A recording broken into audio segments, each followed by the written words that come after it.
नमस्कार साथियों, स्वागत है आपका आरएससीआईटी परीक्षाओं तथा सभी प्रतियोगी परीक्षाओं के लिए अति महत्वपूर्ण प्रश्न की इस कक्षा में।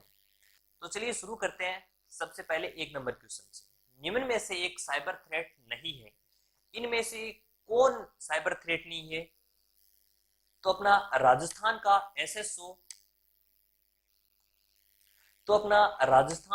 एसएसओ इसका साइबर थ्रेट का एक प्रकार नहीं है। एसएसओ क्या है? एसएसओ की शुरुआत हुई थी 2013 में। ये एक नागरिकता पोर्टल है जिसके जरिए हम राजस्थान सरकार की बहुत सी सेवाओं का लाभ उठा सकते हैं। लेकिन जो ये तीन है, मेलवेयर, फिशिंग और डिनाइल ऑफ सर्विसेज, ये साइबर थ्रेट के एक प्रकार है। तो सबसे पहले अपन बात करें मेलवेयर। मेलवेयर क्या होता है? मेलवेयर का काम क्या करता है? जब भी अपने कंप्यूटर में अगर घुस जाए तो मेलवेयर क्या कार्य कर सकता है? अपने जो कंप्यूटर में डेटा है उनकी चोरी कर सकता है तथा उनको नष्ट भी कर सकता है। देखिए, अगर अपन बात करें तो घुसता कैसे? जब भी अपने कंप्यूटर के अंदर कोई मेल आती है, मेल में उस अटैचमेंट के साथ आ सकता है, या फिर अपन कुछ सॉफ्टवेयर वगैरह डाउनलोड करते हैं उनके जरिए भी आ सकता है। देखिए, अपने जो मेलवेयर है, मेलवेयर के तीन प्रकार होते हैं। मेलवेयर कौन सा चलिए देखते हैं। सबसे पहले तो होता है वायरस, दूसरा होता है ट्रोजन हॉर्स और तीसरा होता है स्पाईवेयर। तो चलिए मैं लिख देता हूं ये तीनों। पहला है वायरस, दूसरा है ट्रोजन हॉर्स,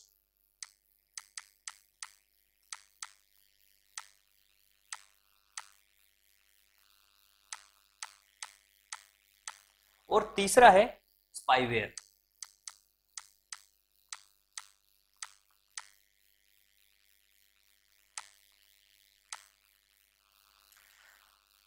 अगले थ्रेड की अपन बात करें फिशिंग।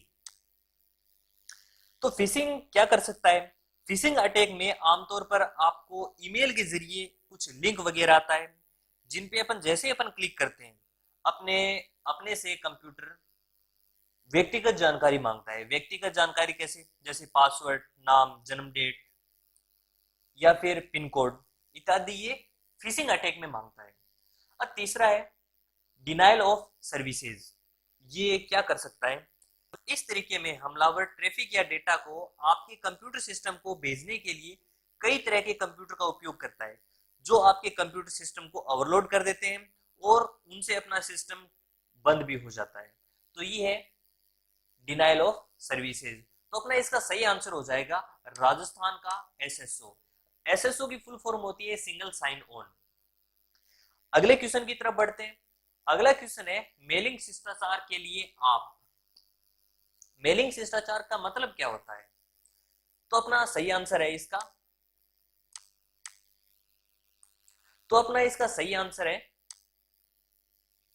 फॉरवर्ड करने से पहले प्रमाणिकता की जांच कर ले। शिष्टाचार का मतलब यदि आपके पास कोई मेल आया है तो आपको उस बारे में पता होना चाहिए कि इसका मेल आया है। उसकी जांच कर लें कि अगर ये मेल आया है, इसको आप जेन्युइन है या फिर कोई थ्रेट है।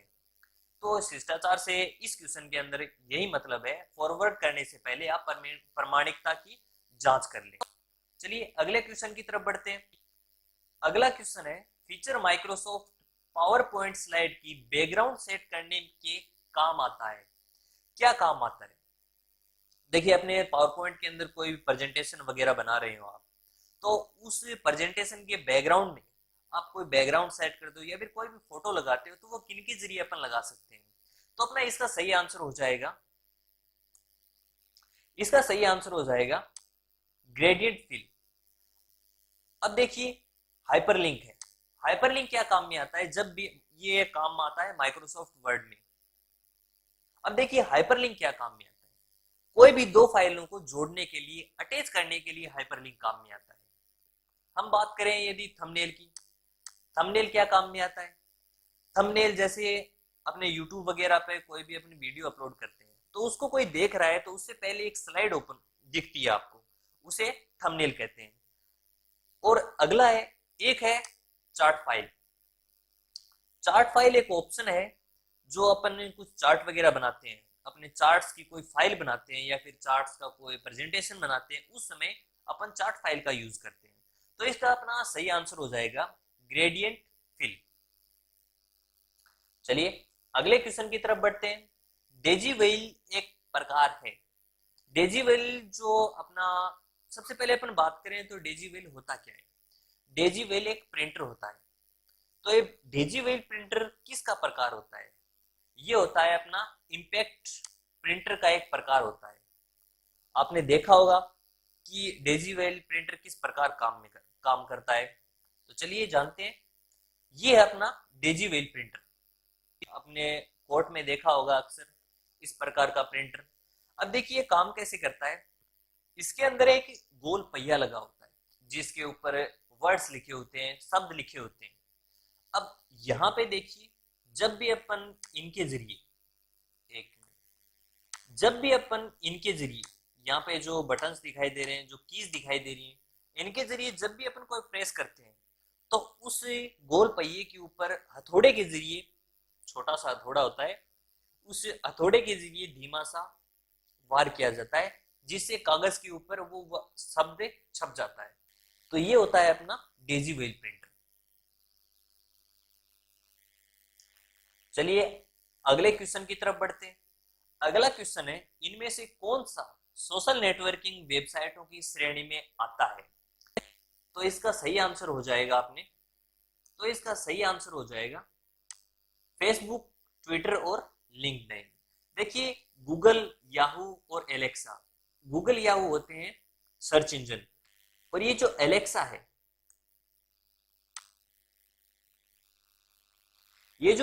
है, अमेज़न का डिजिटल वॉइस असिस्टेंट होता है। माइक्रोसॉफ्ट एज एक सॉफ्टवेयर होता है माइक्रोसॉफ्ट द्वारा, जैसे गूगल क्रोम होते हैं, मोजिला फायरफॉक्स होते हैं, उसी प्रकार गूगल एज होता है, मोजिला फायरफॉक्स और क्रोम, ये सॉफ्टवेयर होते हैं। अगला है फ्लिपकार्ट, अमेजोन और स्नैपडील। ये तीनों होते हैं अपने कॉमर्शियल साइट्स जिनके जरिए अपन ऑनलाइन कुछ भी सामान खरीद सकते हैं। तो अपना इसका सही आंसर हो जाएगा फेसबुक, ट्विटर और लिंक्डइन। लिंक्डइन क्या काम में आता है? अपने जैसे कॉमर्शियल जो एजुकेशन वगैरह है, या फिर कई लोग अपना एक्सपीरियंस वगैरह है वो शेयर करने के लिए इसका यूज करते हैं। ठीक है, अगले क्वेश्चन की तरफ बढ़ते हैं। अगला क्वेश्चन है, डैश नए मतदाता का पंजीकरण का आवेदन करने के लिए एक ऑनलाइन पोर्टल है। इनमें से किन के जरिए अपन वोटर आईडी का ऑनलाइन फॉर्म जमा करा सकते हैं? तो इसका सही आंसर हो जाएगा एनवीएसपी। देखिए एनवीएसपी का फुल फॉर्म क्या होता है? National voter service portal. मैं यहाँ पे लिख देता हूं, नेशनल वोटर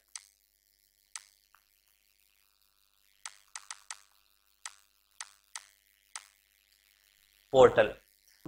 अब देखिए आरएसआरटीसी।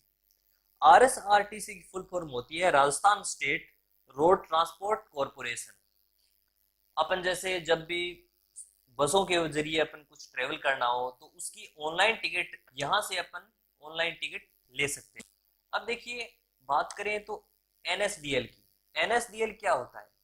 एनएसडीएल की सबसे पहले फुल फॉर्म की बात करें तो एनएसडीएल की फुल फॉर्म होती है national securities depository limited. NSDL की साइट के जरिए अपन पैन कार्ड अप्लाई करते हैं। पैन कार्ड की फुल फॉर्म होती है परमानेंट अकाउंट नंबर। अगला है बात करें तो यूआईडीएआई। यूआईडीएआई क्या होता है?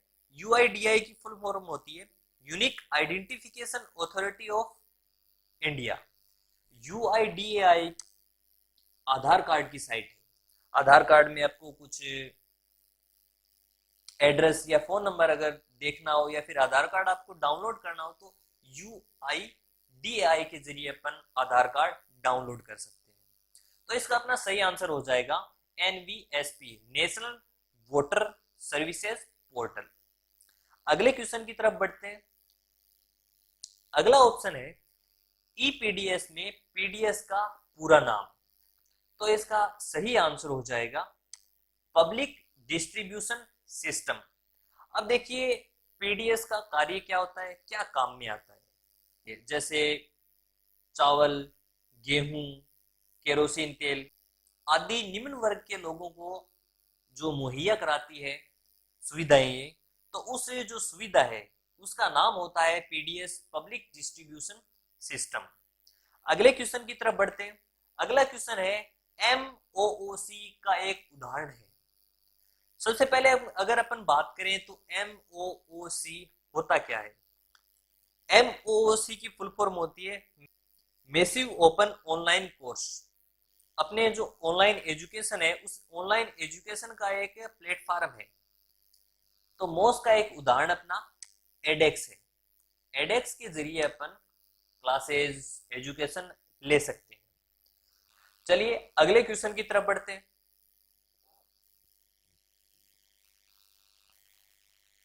अगला क्वेश्चन है एमएस एक्सेल में यदि किसी सेल में सामग्री बड़ी है और सेल में दिखाई नहीं दे रही है तो वह डैश का उपयोग कर सेल में दिखाई जाने वाली सभी सामग्री को कई लाइनों पर प्रदर्शित करके देख सकते हैं। तो चलिए सबसे पहले अपन बात करें सेल की। तो ये सेल्स होते क्या है। चलिए जैसे अपनी ये एक्सेल की सीट है, जैसे अपनी एक्सेल की सीट है,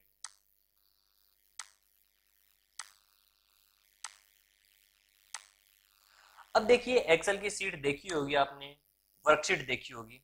एक्सेल के अंदर जो लिखने का जो एरिया होता है उसे वर्कशीट कहते हैं।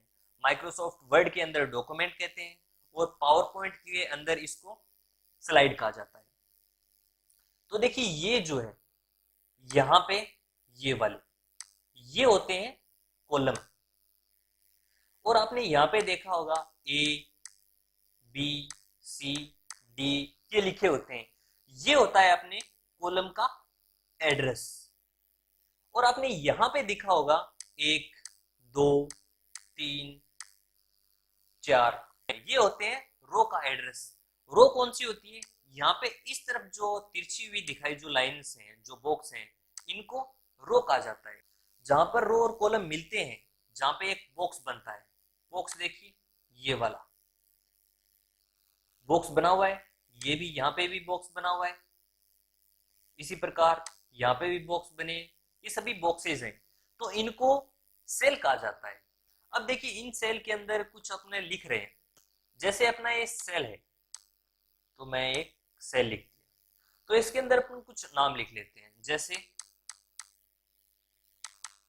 इंडिया लिखा मैंने। अब देखिए ये जो इंडिया वर्ड है ये बाहर निकल गया, आया नहीं। तो इसको एक सेल में जस्टिफाई करने के लिए, एक सेल में एडजस्ट करने के लिए अपन किस ऑप्शन का यूज करते हैं। तो इनमें से देखते हैं, इनमें से अपन रैप टेक्स्ट का यूज करके, इनमें रैप टेक्स्ट का यूज करके अपन सेल के अंदर जो सामग्री है वो अपन एडजस्ट कर सकते हैं। तो इसका सही आंसर हो जाएगा रैप टेक्स्ट। अगले क्वेश्चन की तरफ बढ़ते हैं। अगला क्वेश्चन है निम्नलिखित में से कौन सा शब्द एमएस वर्ड से संबंधित नहीं है। तो सबसे पहले बात करें तो क्लिप आर्ट। क्लिप आर्ट क्या काम में आता है, कुछ एनिमेशन टाइप के कुछ फोटोज हैं वो अगर अपने को यूज करनी हो, इस्तेमाल करनी हो तो अपन क्लिप आर्ट के जरिए अपन कर सकते हैं। हेडर फुटर, हेडर फुटर की बात करें तो हेडर फुटर क्या काम में आता है, जैसे अपना कुछ डॉक्यूमेंट है वो बना रहे हैं, उस डॉक्यूमेंट के ऊपर जो हेडिंग लगाते हैं वो हेडिंग लगाने तथा नीचे टाइटल देने के लिए हेडर और फुटर का प्रयोग किया जाता है। अगला देखिए, अगला है प्रेजेंटेशन।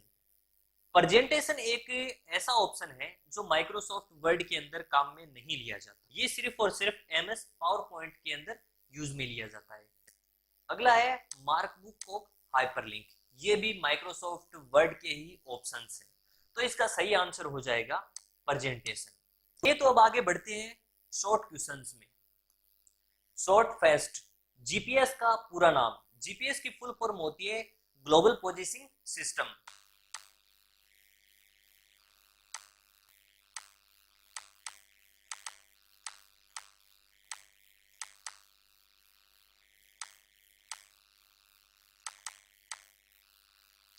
अगला है एक टीबी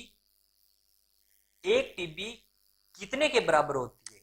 एक टीबी 1024 जीबी के बराबर होती है। अगर आपसे पूछ ले कि सबसे छोटी इकाई कौन सी होती है, तो देखिए सबसे छोटी इकाई होती है 4 बिट्स। 4 बिट्स में एक निबल होता है और 8 बिट्स में एक बाइट होती है। 1024 बाइट्स में 1 किलोबाइट मानी केबी होती है।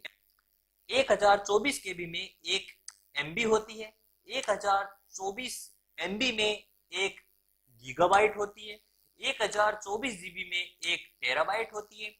1024 टीबी में एक पेटाबाइट होती है। 1024 पेटाबाइट में एक एक्साबाइट होती है। 1024 ईबी में एक जेटाबाइट होती है। 1024 जीबी में एक योटाबाइट होती है। तो एक टीबी कितने के बराबर होती है? 1024 जीबी यानी गीगाबाइट के बराबर। अगला क्वेश्चन है माइक्रोसॉफ्ट पावर पॉइंट 2010 में स्लाइड का extension name. Microsoft power point 2010 का एक्सटेंशन नेम क्या होता है? तो इसका एक्सटेंशन नेम होता है .pptx। अगर देखिए आपसे पूछ ले कि माइक्रोसॉफ्ट वर्ड का एक्सटेंशन नेम क्या होता है, तो माइक्रोसॉफ्ट वर्ड का एक्सटेंशन होता है .doex। अगर आपसे पूछ ले माइक्रोसॉफ्ट एक्सेल का एक्सटेंशन क्या होता है, तो माइक्रोसॉफ्ट एक्सेल का एक्सटेंशन होता है XLSX। अगला क्वेश्चन है एमएस वर्ड में कितने प्रकार की अलाइनमेंट होते हैं? एमएस वर्ड में 4 प्रकार की अलाइनमेंट होते हैं। कंप्यूटर का बुद्धिमत्ता स्तर आईक्यू होता है। कंप्यूटर का बुद्धिमत्ता स्तर होता है 0। कंप्यूटर अपने आप से सोच के कोई भी कार्य नहीं कर सकता। जब भी अपन कीबोर्ड या फिर माउस या फिर वॉइस के जरिए अपन कुछ कमांड देते हैं तभी अपना कंप्यूटर कार्य करता है। तो साथियों ये थे कुछ एक इंपॉर्टेंट क्वेश्चंस। आज की कक्षा में इतना ही। इस क्लास के प्रति आपके कुछ सुझाव हैं तो नीचे कमेंट बॉक्स में कमेंट करें। तब तक के लिए बाय बाय, टेक केयर।